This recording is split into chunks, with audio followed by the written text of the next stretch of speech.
All right, hello and welcome. Today, we're going to jump into something that's honestly a huge deal for any educator out there, Competency 003L. We're going to break down what it really means to identify, explain, and compare cultural heritage, and, more importantly, why getting this right can totally change the game in your classroom. But before we get into the nuts and bolts, I want to start with a question for you. Just think about it for a second. A single holiday, right? Or a specific celebration or tradition. How can that become a powerful tool to make every single one of your students feel like they genuinely belong? Let that question simmer in the back of your mind as we go through this. Okay, so to even begin to answer that, we've got to start at the beginning. We need to kind of decode the official language here. Let's make sure we're all on the same page when we talk about cultural heritage.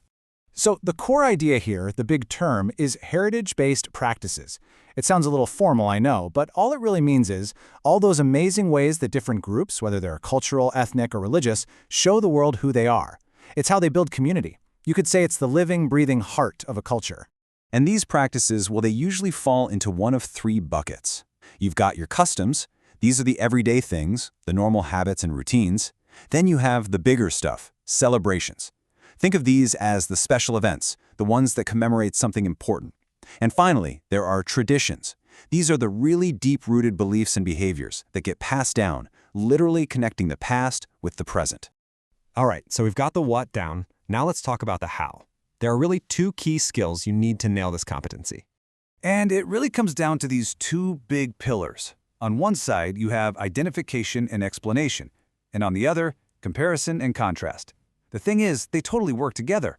I mean, you can't really compare something if you don't even know what it is or what it means in the first place, right? Yeah, and this first skill is all about understanding the why behind the practice. Identification sounds simple, but it's not just about, naming a festival. It's about digging in and asking, why do people do this? What's the history here?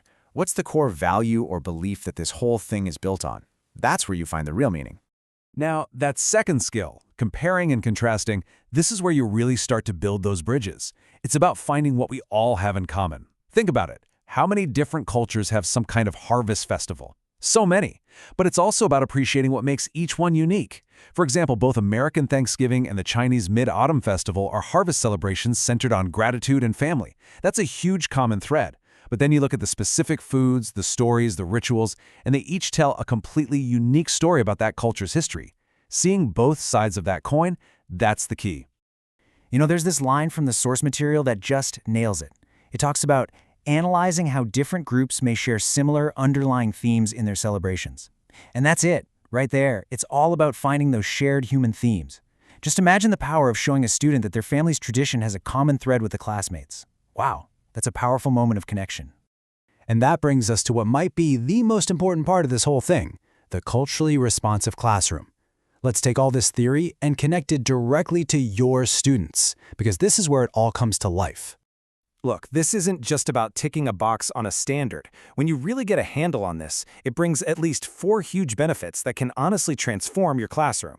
So why does this matter for you? Well, for starters, you're validating your students' backgrounds. You're making them feel seen, heard, and respected. You're also actively promoting understanding between different cultures right there in your room. Plus, you can use these traditions as a super engaging hook to teach bigger social studies concepts. And let's be real, you're preparing your students for the diverse world they actually live in. That's huge. And here's the bottom line, the real core of it. When you do this work, you are teaching empathy. Full stop. You're showing students how to find connections with people instead of othering them, instead of seeing them as just different.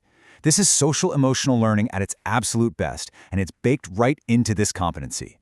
So there you have it. We started with what looks like just another competency on a piece of paper, and we've walked through how it becomes a real, practical strategy for building a classroom that's all about empathy, respect, and real human connection. So I'll leave you with this final question to think about. What's one tradition from your own heritage, big or small, it doesn't matter. What's one thing you could share to start building these bridges in your classroom, maybe even tomorrow?